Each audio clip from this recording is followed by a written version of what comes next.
This is my message for the second Sunday of Pentecost in 2021. I'll start with two excerpts from the lections for today from the Gospel of Mark. The crowd came together again so that they could not even eat. And when Jesus' family heard it, they went out to restrain Jesus, for they were saying, "He has gone out of his mind." And the scribes who came down from Jerusalem said, "He has Beelzebul, and by the ruler of demons he casts out demons." Jesus then goes on to explain the fallacy of their logic about Satan being divided against himself, and he warns about the danger of assigning the work of God, calling the work of God the work of the devil. Then, when they told Jesus, "Your mother and your brothers and sisters are outside asking for you," Jesus said, "Here are my mother and my brothers. Whoever does the will of God is my brother and sister and mother." So, who was it that was thinking that Jesus was mentally ill?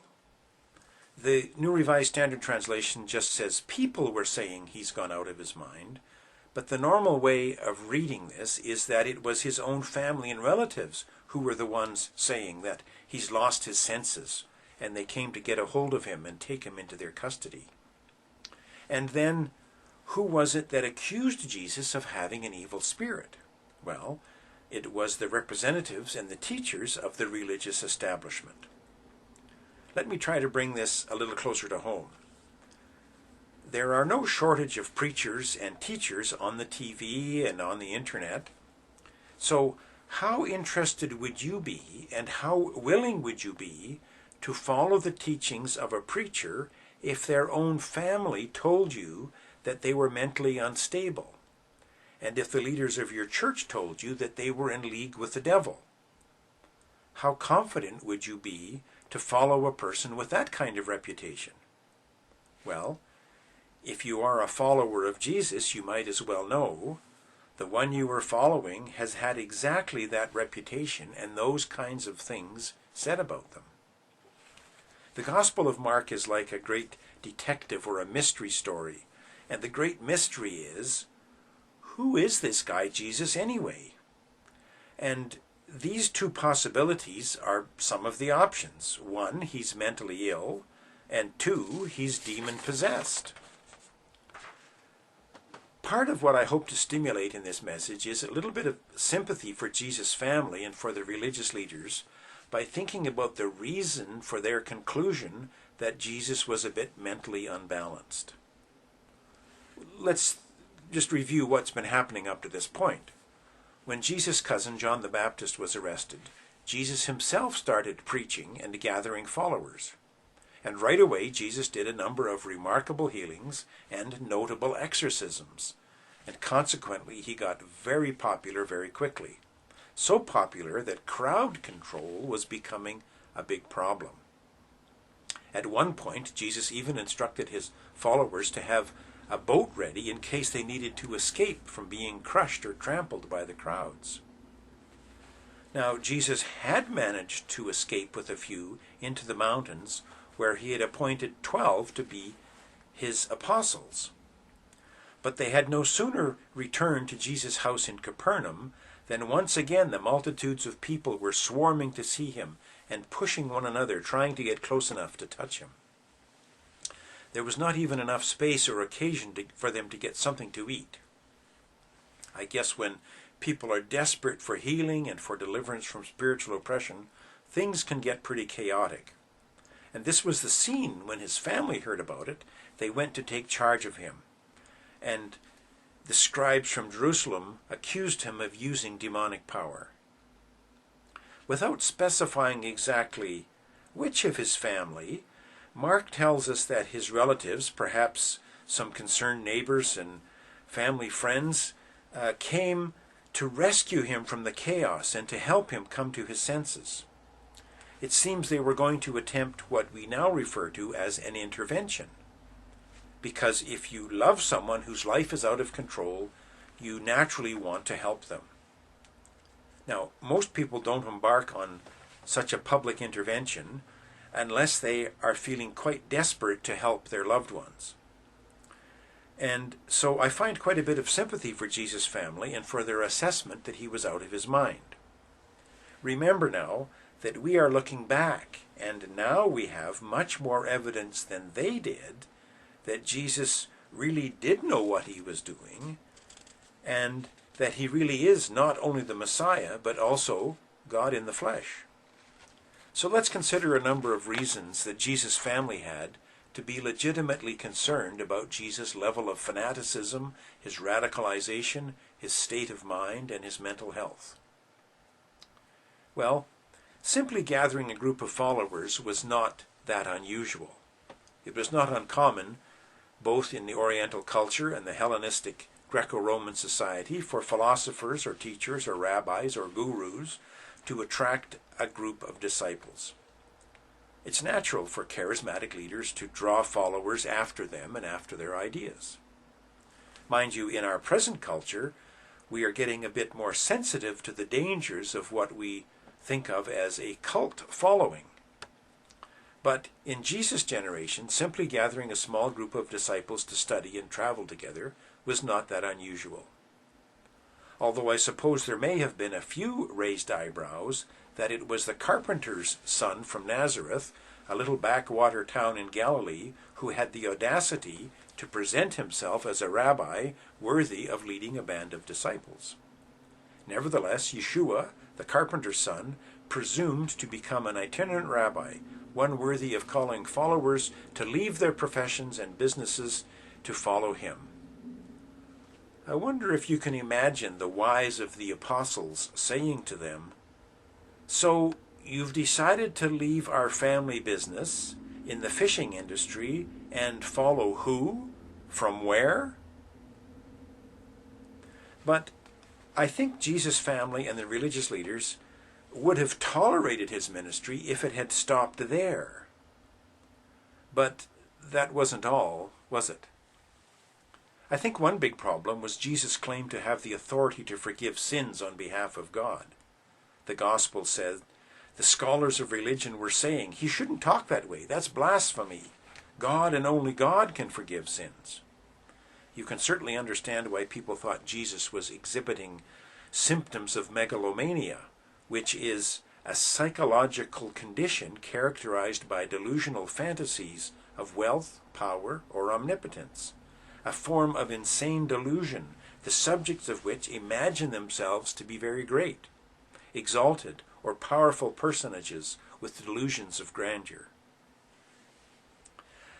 A second problem, I think, was Jesus setting a bad example by his inappropriate socializing. In Mark chapter 2, Jesus and his disciples were at home having supper with a collection of disreputable guests, and more than a few of them became followers. The religion scholars and the Pharisees saw him keeping this kind of company, and they scolded his disciples. What kind of example is this, acting all cozy with all the misfits? But another thing, in addition to the charges of blasphemy and of keeping bad company, was that like many of the prophets who preceded him, Jesus' teaching had political implications that were apt to offend the powers that be. For quite some time in Western societies, we become accustomed to separating what we call religion from what we call politics. And it startles us, perhaps frightens us, when religious commitment and fervor translates into political passion. But this, and I would call it a fiction of the separation between religious commitments and political motivations, was not something assumed in the Roman Empire, especially not in relation to Israel. To suggest that a teacher of spirituality or religious ideas was thus not a political threat would not have made sense, because it was precisely from their spiritual identity and responsibilities that Israel's political and military activism arose. If you were living under Roman rule, in the tense political climate of the day, and you start saying to large crowds of people something like, "The kingdom of God is at hand," well, that sounds suspiciously subversive and potentially seditious. especially if you were from a patriotic ethnic religious group that everyone knows has been yearning to once again become their own independent state. There already have been wars and bloodshed and military interventions and assassinations and civil strife and political intrigue. Nationalistic ambitions were still smoldering in the remnants of the Maccabees and in the Zealots and in the Sicarii or the Dagger people.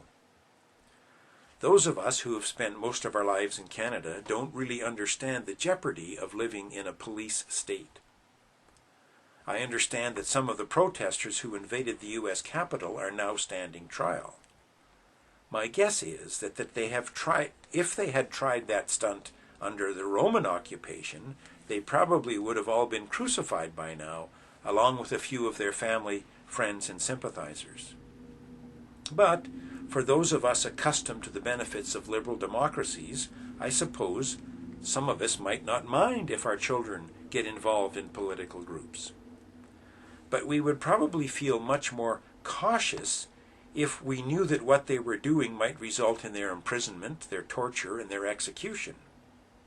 Just in the last several weeks, I've noticed another rash of detentions of democracy advocates in places like Hong Kong and Belarus. Belarus, they actually hijacked an international flight to be able to detain and imprison an opposition journalist. Indeed, the situation in Belarus is now so bad that you can even get arrested and fined for wearing red and white shoes and socks because they are taken to represent political dissent. So perhaps Jesus' family just wanted him to be a bit more careful not to incur the wrath of Rome. As we've noticed, his cousin John had already been arrested, was imprisoned, and was about to be executed. But that wasn't all, because Jesus was also involved in a healing ministry. Miracle healing is often both dramatic and controversial. Much of what happens in modern healing ministries today gives us cause for concern about its authenticity. We're not sure we can tell the difference between the hype and the healing. And I'm speaking as one of those who does believe and pray for physical healings today. But how would you feel if your son or daughter announced that for a career path they were going to start a faith healing ministry? Wouldn't you be a bit concerned? Now, I'm not sure whether faith healers in Jesus' generation had such bad reputations, but there was still the inevitable chaos of being caught up in the crowds that implied. And so Jesus' family came, and they probably wanted to take him home back to Nazareth. Can you imagine finding your son or your daughter living in circumstances that made you fear for their health? Maybe they're in some sort of hippie commune or a flop house or living on the streets and not eating properly. Maybe they're involved in some cult or some radical political group, and you just want to bring them home and get them out of the stress and help them find their right mind and find a better way forward. And then, as if there was not enough for Jesus' family to be concerned about, there was his deliverance ministry, his practice of driving evil spirits out of people. If you really want to stir things up and start some controversy in your town and get your family and friends worried about you, why not start conducting a few exorcisms? That'll probably do the trick. So put yourself in the place of Jesus' family. What would you do? As Anglicans, we're often proud that we have such a rational faith, such a reasonable faith. None of that crazy fundamentalism here. None of that irrational emotionalism here. Indeed, I can say that one of the things that drew me to Anglican tradition was its rigorous intellectual appropriation of faith and its tradition of critical theological thinking. But perhaps we Anglicans also need to realize that even at its most rational and at its most reasonable, the gospel does not make sense to everyone. The gospel simply does not make sense to everyone. And as good as our faith seems to us, it may appear evil to others.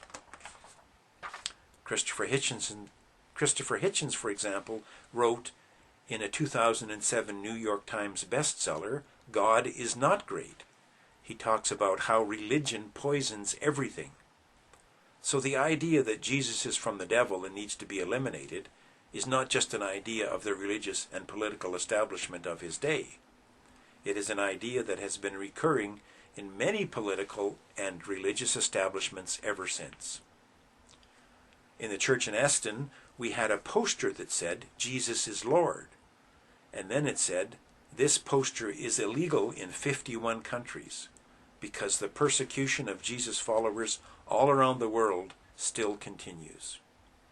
Many still see Jesus and his followers as an evil threat that needs to be stopped.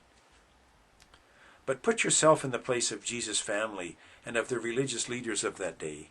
What would you do? I think we have to admit that sometimes the things that Jesus says and does and calls us to say and do seem a little bit crazy. And of course, this is really nothing new. The God of the Bible is always doing unusual things and calling his people to do unusual things.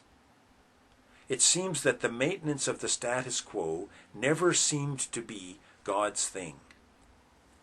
The things Jesus said and did were pretty outlandish, and it wasn't just the exorcisms.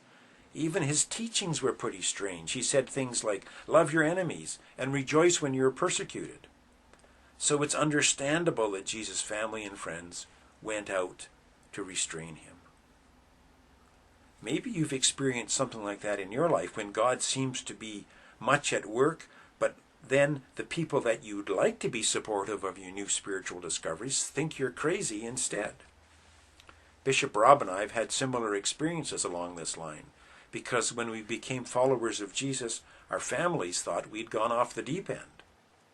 My mom said that if I'd been on drugs, at least then she would have understood what was wrong with me. We need to remember that as much as our faith makes sense to us, the gospel does not make sense to everyone.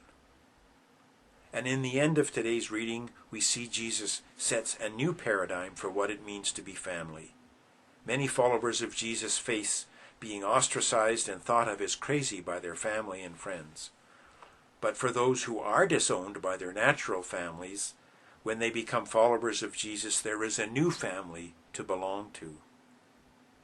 I should say that my own mother eventually did come to tolerate my faith and my profession and was actually proud of my vocation. Now, here's my application, what I'd like you to think about. For those of us who presently are Jesus' family and friends, do you ever wonder how often we might attempt to restrain Jesus?